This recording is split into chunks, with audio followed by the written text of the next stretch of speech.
आप सबको नववर्ष की शुभकामनाएं। मैं उम्मीद करता हूं कि सन 2024 अ, हमारे लिए एक नई अकादमिक दिशा के साथ उभर करके आएगा। और हम सब लोगों ने शिक्षा के क्षेत्र में जो कुछ भी अब तक समझने और जानने की कोशिश की है उसे और आगे बढ़ाने की कोशिश करेंगे, उसको और आगे ले जाएंगे। इस पृष्ठभूमि के साथ हम समाज शास्त्र की कुछ गहराइयों में अब उतरने की कोशिश कर रहे हैं। आज का इसलिए मैंने विषय समाज शास्त्र और आधुनिकता के साथ रखा है। यह जो विषय है, इस विषय के लिए मुझे 2 या 3 लेक्चर्स आपको देने पड़ेंगे। और इस विषय की तैयारी के लिए मैंने capitalist society and modern sociology by H Frankel, another modernity, a different rationality by Scott Lash और अन्य पुस्तकों को भी समझने का प्रयास किया है। इसके साथ साथ एक बहुत महत्वपूर्ण पुस्तक है from modernism to post modernism, जो कि एडिट की हुई है लॉरेंस काहून के द्वारा। हम इन पुस्तकों का इसमें सहारा लेने की कोशिश करेंगे। मैं कुछ चीजों के बारे में आपको स्पष्ट करूं। जब आप समाजशास्त्र की प्रकृति को, उसके विकास को और उसके भविष्य की संभावनाओं को तलाश रहे थे, तो मैंने आपको कहा था कि हमें कुछ पक्षों पर ध्यान देने की जरूरत है जो शायद हमारी अपनी समझ में उतने अधिक विकसित नहीं हुए हैं जितने कि ये विकसित होने चाहिए थे।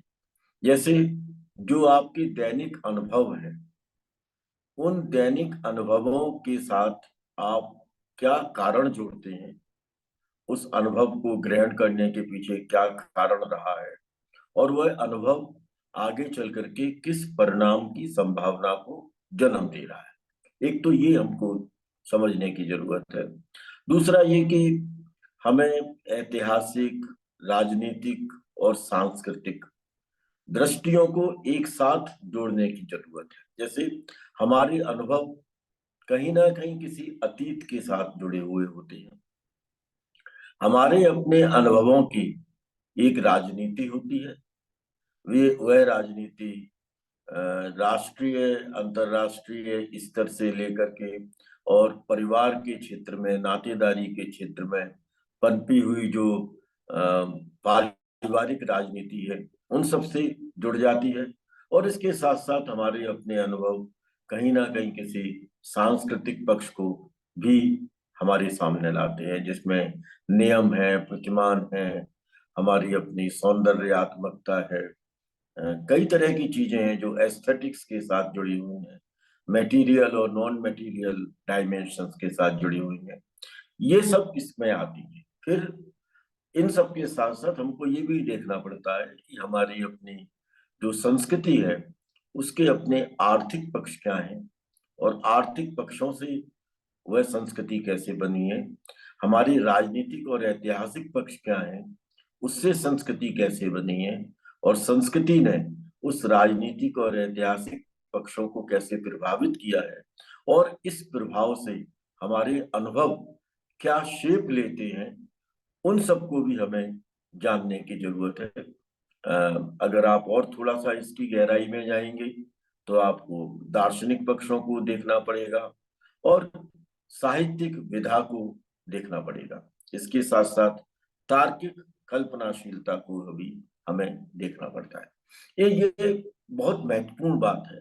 एक चीज और जो मैं आपके सामने एक नए संदर्भ के साथ रख रहा हूं, हमें समाजशास्त्र के अंदर पब्लिकनेस और प्राइवेटनेस, इन दो पक्षों की चर्चा बहुत गंभीरता के साथ में करनी चाहिए, क्योंकि हमारा अपना एक हमारी प्राइवेट लाइफ है, एक हमारा प्राइवेट वर्ल्ड है, निजी। और एक हमारा सार्वजनिक विश्व है, पब्लिक। तो प्राइवेट और पब्लिक, इन दोनों चीजों को हमें समझने की जरूरत है।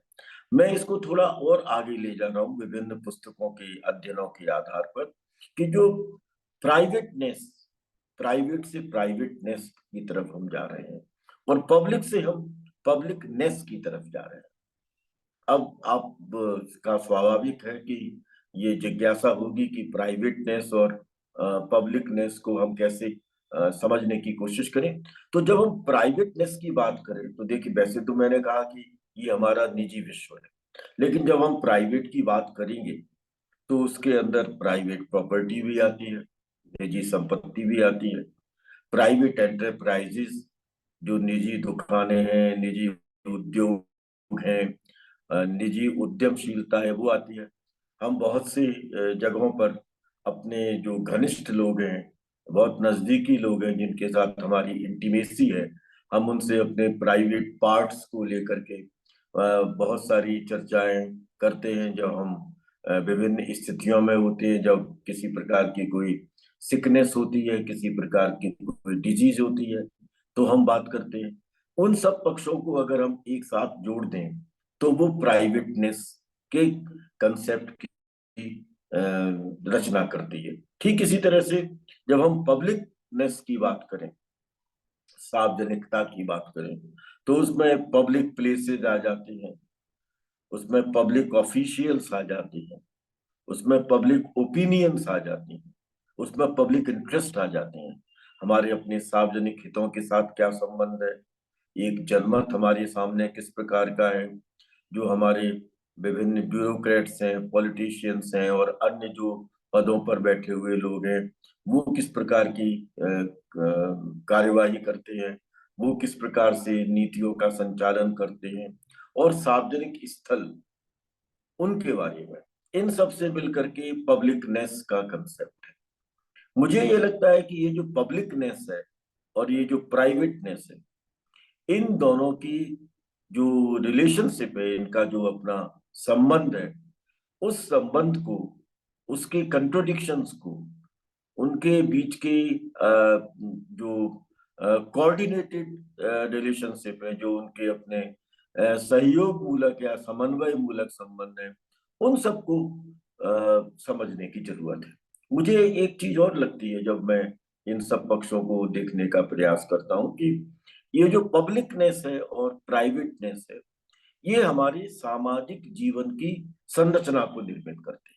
और इसलिए मुझे लगता है कि जब आप समाजशास्त्र की कोई एक नई परिभाषा विकसित करने का प्रयास करें, तो ये कह सकते हैं कि किसी भी समाज के अंदर प्राइवेटनेस और पब्लिकनेस, इन दोनों के बीच की डायलेक्टिकल, कोऑर्डिनेटेड, डिस्टेंशिएटेड रिलेशनशिप जो हैं, उन रिलेशनशिप का एक विश्लेषणात्मक अध्ययन समाजशास्त्र है।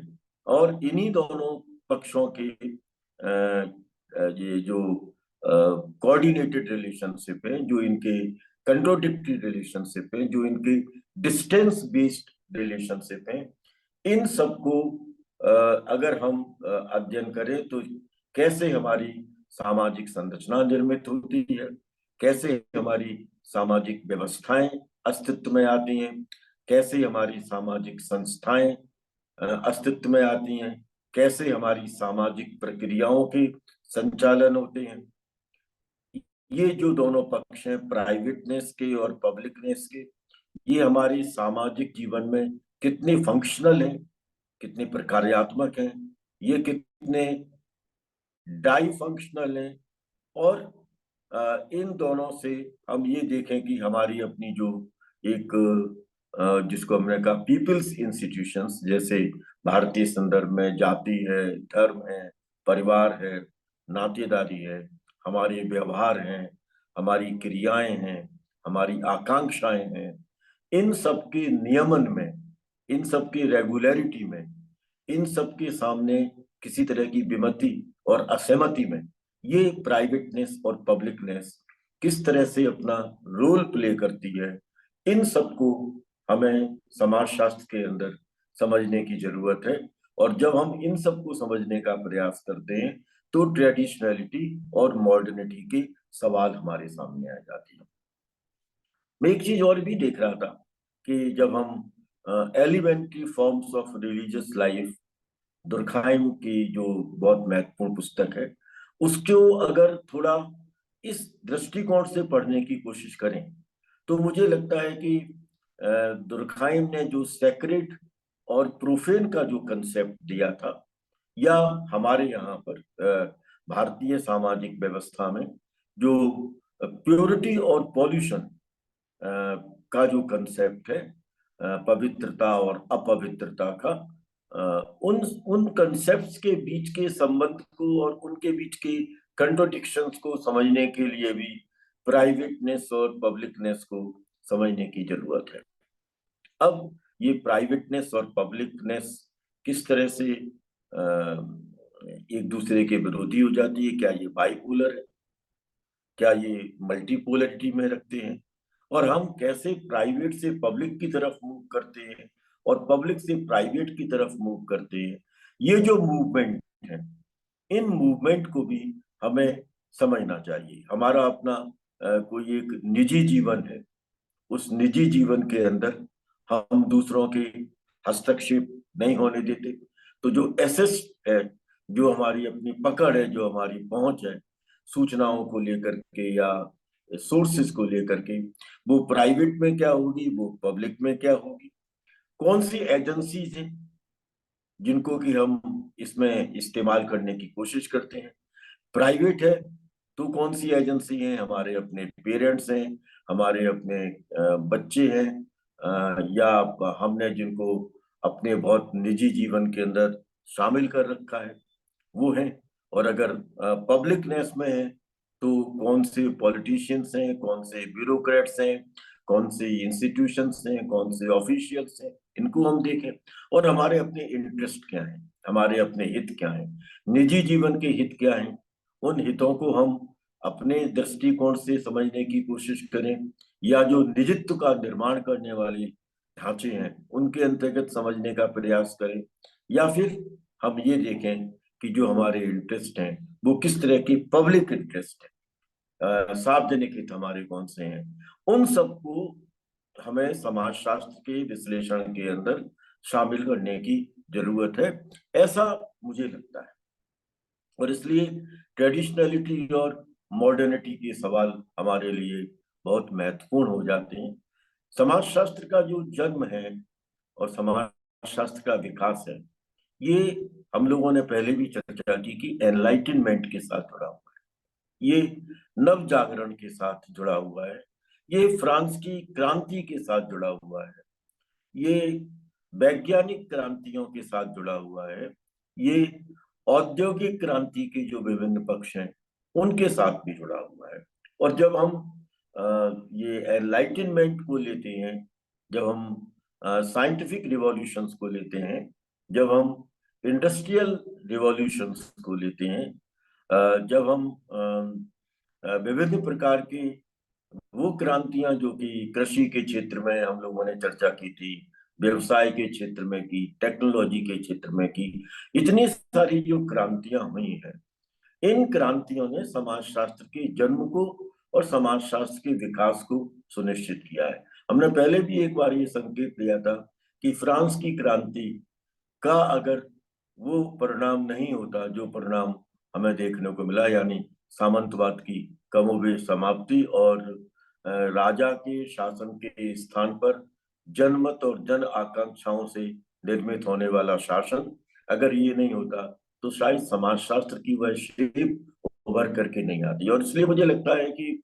समाजशास्त्र को हमें इक्वलिटी इन इक्वलिटी, समानता और असमानता, क्लास रिलेशनशिप, वर्गीय संबंध और उन वर्गीय संबंधों के साथ जुड़ी हुई राजनीतिक व्यवस्थाओं, इन सबको हमें देखने की जरूरत है। क्योंकि इन सब ने समाज के अंदर अनेक प्रकार के परिवर्तनों को जन्म दिया है। जैसे हम ये देखें कि एक हमको प्राइवेट एफिलियंस देखने को मिलता है, निजी स्तर पर बहुत से ऐसे लोग हैं, ऐसे अनेक समूह हैं जो बहुत समृद्ध हुए हैं, जिनकी समृद्धि अ, इतनी अधिक है कि वो किसी भी राष्ट्र राज्य की जीडीपी को, वहाँ की इकोनॉमी को, वहाँ के इकोनॉमिक डेवलपमेंट के विभिन्न पक्षों को निर्धारित करने में बड़ी अहम भूमिका निभा देती है। यानी वो जो 1% जनसंख्या है या 10% जनसंख्या है, वो अपने आप में कितनी एफिलेंट है, कितनी धनाढ्य है, कितनी अधिक वो उसने अपनी प्रोस्पेरिटी गेन की है। लेकिन दूसरी तरफ जो सार्वजनिक है, पब्लिक है, जो लोग हैं, वो निर्धनता की सीमा रेखा के नीचे हैं और अनेक प्रकार की सामाजिक समस्याओं का सामना कर रहे हैं। इन सबको लेकर के हमें समाजशास्त्र के अंदर समझने की जरूरत है कि ट्रेडिशनलिटी और मॉडर्निटी इन सब पक्षों को कैसे प्रभावित करती है। हम अगर ट्रेडिशनलिटी के संदर्भ में जाएं तो हम ये देख सकते हैं कि हमारी अपनी जातीय पहचान, हमारी अपनी धार्मिक पहचान, हमारी प्रजातीय पहचान और हमारी अपनी जो उत्तराधिकार में मिली हुई संपत्तियां हैं, जिस तरह के नियम और प्रतिमान हैं, समाजीकरण में जिस तरह की पारंपरिकता के आधार पर हमें बहुत से नियम और व्यवहार प्रणालियों को समझाने की कोशिश की जाती है और उन्हें अपने व्यक्तित्व का हिस्सा बनाने के लिए दबाव डाला जाता है। ये एक ट्रेडिशनलिटी का पक्ष है, जिसको कि हम अगर बहुत संक्षेप में कहें तो ये कह सकते हैं कि इसके लिए हम ट्रेडिशनल सोसाइटीज में जो एंशियंट सोसाइटी थी और फ्यूडल सोसाइटी थी, जो प्राचीन समाज था यानी दास समाज, और जो सामंती समाज है, उस सामंती समाज के अंदर जो कुछ संस्कृति के क्षेत्र में, अर्थतंत्र के क्षेत्र में, राजनीति के क्षेत्र में, सामाजिक व्यवहार प्रणालियों के क्षेत्र में जो कुछ विकसित हो रहा था, हम उसको एक तरफ लाने का प्रयास करें। हालांकि समाजशास्त्र के अंदर हम इन पक्षों की चर्चा बहुत व्यापक रूप में नहीं करते हैं, क्योंकि समाजशास्त्र विशेष रूप से आधुनिक समाजों का अध्ययन करता है। अब ये जो आधुनिक समाज का अध्ययन है, इसमें जो मॉडर्निटी है, जो आधुनिकता है, उस आधुनिकता की सबसे महत्वपूर्ण विशेषता क्या हो सकती है अगर हम इसकी तुलना परंपरागत समाज के साथ करने का प्रयास करें। मुझे ये लगता है कि आधुनिकता की सबसे महत्वपूर्ण जो विशेषता है वो है रैशनैलिटी, तार्किकता। जब आप तार्किकता को अपनी जीवन प्रणाली में, अपने यहाँ की संस्थाओं की और व्यवस्थाओं की समझ में, अपने मूल्यों और प्रतिमानों के साथ में जोड़ते हैं, जब आप रैशनैलिटी के टर्म में इसको लेते हैं, और रैशनैलिटी कोई नया पक्ष नहीं है, ये न्यूटन के साथ शुरू हुई और न्यूटन के संदर्भ में अगर आप देखना चाहें तो रैशनैलिटी देख सकते हैं। इसके साथ साथ उस रैशनैलिटी के पक्ष को आप फ्रेंच पॉजिटिविज्म, जो फ्रांसीसी प्रत्यक्षवाद है, जिसकी चर्चा अगस्त कुंत और उसके बाद में अनेक लोगों ने की है, उस संदर्भ में भी देख सकते हैं। तो मॉडर्निटी को हमें रैशनैलिटी के साथ समझने का प्रयास करना चाहिए, जो कि उसकी अपनी एक महत्वपूर्ण विशेषता है। अब रैशनैलिटी का सबसे महत्वपूर्ण पक्ष क्या है? रैशनैलिटी का जो मीनिंग निकाला जाता है समाजशास्त्र के संदर्भ में, वो निकलता है डिटर्मिनेट जजमेंट के रूप में। यानी हमारे वे निर्णय जिनको कि हम पहले से निर्धारित कर चुके हैं। आप बहुत सारे जब व्यवहार करते हैं तो उस व्यवहार को करने से पहले आप उन नियमों को, उन कार्य प्रणालियों को, उन मूल्यों को, उन प्रतिमानों को, सबके बारे में सोच लेते हैं जिनको कि आप अपने उस व्यवहार के अंदर इस्तेमाल करेंगे। हम इसको कहते हैं कि ये डिटर्मिनेट जजमेंट है। ये ऐसा निर्णय है जो कि हम पहले से निर्धारित कर चुके हैं। तार्किकता अपने एक व्यापक संदर्भ में डिटर्मिनेट जजमेंट के साथ जुड़ी हुई है। आपने अगर फ्रेंच पॉजिटिविज्म में अगस्त कोंत की प्रत्यक्षवाद की विशेषताओं को देखा होगा, तो प्रत्यक्षवाद की उन विशेषताओं के अंदर ये डिटर्मिनेट जजमेंट हमें साफ साफ नजर आता है कि वो किस तरह से हम एक्सपेरिमेंट करेंगे, उस एक्सपेरिमेंट को करने में हमें क्या करना पड़ेगा, इंपीरिसिज्म क्या होगा, किस तरह से हमको ऑब्जर्वेशन करना पड़ेगा। यानी पूरी जो फ्रेंच पॉजिटिविज्म की विशेषताएं हैं उसमें हमको डिटर्मिनेट जजमेंट देखने को मिलता है। ये डिटर्मिनेट जजमेंट मैं बहुत सूक्ष्म रूप से संक्षिप्त में आपको बता रहा हूँ। ये जो डिटर्मिनेट जजमेंट है इसको हम कहीं ना कहीं कांट के प्योर रीजन के साथ भी जोड़ते हैं। उनका अपना एक प्योर रीजन का तर्क है, उस प्योर रीजन के तर्क में ये डिटर्मिनेट जजमेंट हमें उभरता हुआ महसूस होता है। यानी जो हमारा तर्क है वो तर्क बिल्कुल विशुद्ध प्रकृति का होना चाहिए कि हमको क्या करना है और क्या नहीं करना है, ये इसका मोटा मोटा अर्थ है प्योर रीजन का। तो उस प्योर रीजन के साथ डिटर्मिनेट जजमेंट है। अब बहुत सी जो समाज दार्शनिक हैं और समाज वैज्ञानिक हैं वो ये कहते हैं कि ये जो प्योर रीजन और डिटर्मिनेट जजमेंट है ये सही माने में तो हम ये कहें सिंपल मॉडर्निटी है, ये सरल आधुनिकता है। अब सरल आधुनिकता से हम ये मानते हैं, स्कॉट लेस ने इस बात को हमारे सामने रखने की कोशिश की है कि हम एक सिंपल मॉडर्निटी से हम जाते हैं रिफ्लेक्सिव मॉडर्निटी की तरफ, जिसको कि हाई मॉडर्निटी कहा गया है। कि भाई हम एक सिंपल मॉडर्निटी से हाई मॉडर्निटी की तरफ जा रहे हैं, और ये सिंपल मॉडर्निटी से हाई मॉडर्निटी की तरफ जाने का जो रास्ता है वो एनलाइटनमेंट से आता है, वह नव जागरण के दौर से आता है। और नव जागरण के दौर की सबसे महत्वपूर्ण विशेषता रही रिफ्लेक्सिव जजमेंट। यानी हम जहां पहले डिटर्मिनेट जजमेंट पर थे, हमारा अपना निर्णय बिल्कुल सुनिश्चित था, हमने पहले से निर्धारित कर लिया था, वहीं अब हम दूसरी तरफ अपने जजमेंट को रिफ्लेक्सिव बना रहे हैं।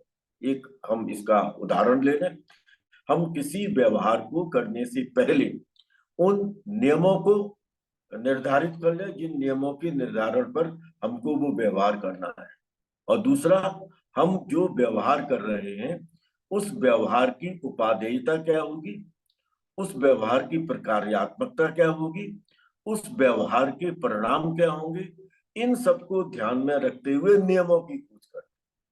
तो पहले वाले में तो हमने नियम निर्धारित कर लिए, और दूसरे वाले में हम व्यवहार की प्रकृति को देख करके उसके अनुरूप नियमों को तलाशने की कोशिश कर रहे हैं, उसके अनुरूप हम प्रतिमानों को, मूल्यों को, प्रणालियों को तलाशने की कोशिश कर रहे हैं। यानी रिफ्लेक्सिव जजमेंट की तरफ हम चले गए। ये प्रत्यावर्तनीय है।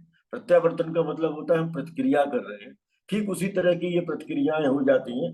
प्रतिक्रिया हम करेंगे, प्रत्यावर्तन हम करेंगे। मतलब जैसे मान लीजिए अगर आपकी तरफ कोई ईंट फेंकता है या आपकी तरफ कोई संकेत देता है, तो उस संकेत तक या ईंट को आप तक पहुंचने से पहले ही आप उसमें पीछे हो जाते हैं, ये रिफ्लेक्शन होता है।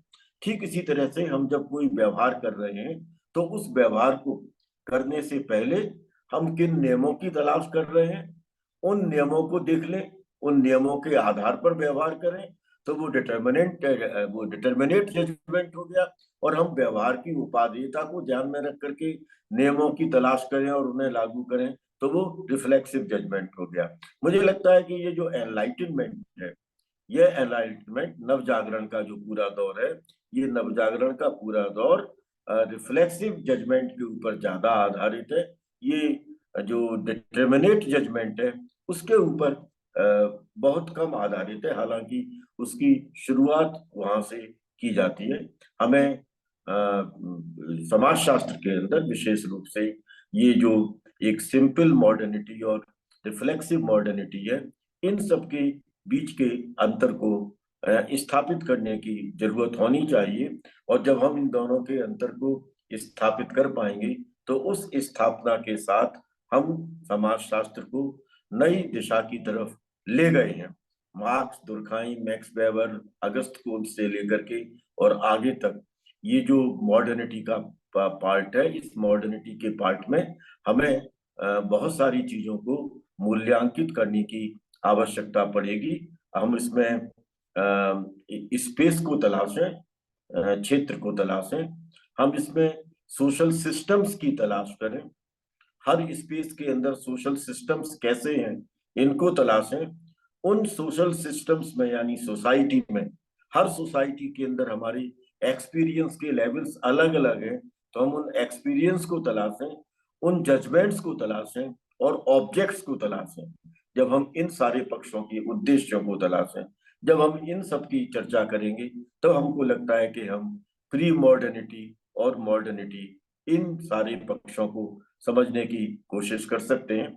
एक बात और छोटी छोटी बता दें कि ये जो मॉडर्निटी है, ये मॉडर्निटी 15वीं शताब्दी में अस्तित्व में आती है और उसके बाद में 16वीं शताब्दी में प्रोटेस्टेंट रिफॉर्मेशन और 17वीं शताब्दी का साइंटिफिक रेवोल्यूशन और उसके बाद की अनेक क्रांतियां इस मॉडर्निटी को अस्तित्व में लाती जाती हैं, उसको जटिलता प्रदान करती चली जाती हैं और हम डिटर्मिनेट जजमेंट से रिफ्लेक्सिव जजमेंट की तरफ आ जाते हैं।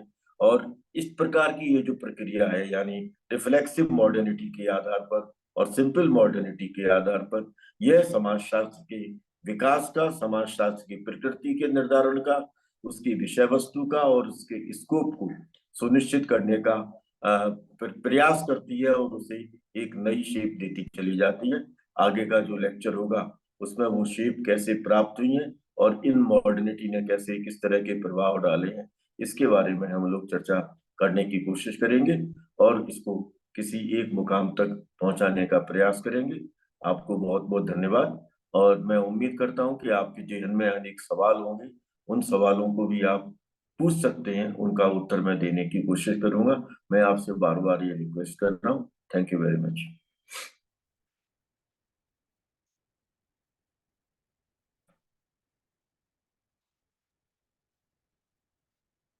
जी सर। हाँ, हम्म। आप आजकल पूरा आधा घंटा लेने लगे, वो अलार्म बजाना पूरा शुरू कर। आधा घंटा हो गया क्या? हाँ, पूरा चलिए आधा चलिए। घंटा। अच्छा, कब? अभी तो इसमें 8:57। अच्छा, तो 8:30, 27, 28 मिनट हो गए। 28 का 1 मिनट लेट, 27 मिनट हो गए। क्या काट दिया क्या कुछ? नहीं नहीं, मैंने तो कुछ नहीं, वो तो अब रिकॉर्डिंग में पता लगेगा वो क्या करता है। तो अच्छा ऐसे तो अच्छा। कुछ नहीं है। महेश सर अब का ये तो। थोड़ा सा समय समय थोड़ा सा वो रहता है ना, सर तो दिन के नहीं तो समय। इसमें पर अच्छा है भाई भाई भाई, इतने पॉइंट्स दे दिए, इतने इंडिकेशन दे दिए, तो अब भाई तुम सब लोग इसको आगे बढ़ाने की और आगे पढ़ने की कोशिश करो कि भाई क्या डिटर्मिनेट जजमेंट होते हैं, क्या रिफ्लेक्सिव जजमेंट होती हैं मॉडर्निटी में, किस तरह से। और मॉडर्निटी अब आगे चल करके फिर वो 4 कंपोनेंट्स आ जाएंगे जिसकी बात गिडिंस ने की थी, फिर sir another modernity. Mahesh sir call कर रहे हैं, मैं बात। महेश सर कॉल कर रहे चलो हैं। ठीक है, चलो ठीक है, जी। चलो। ओ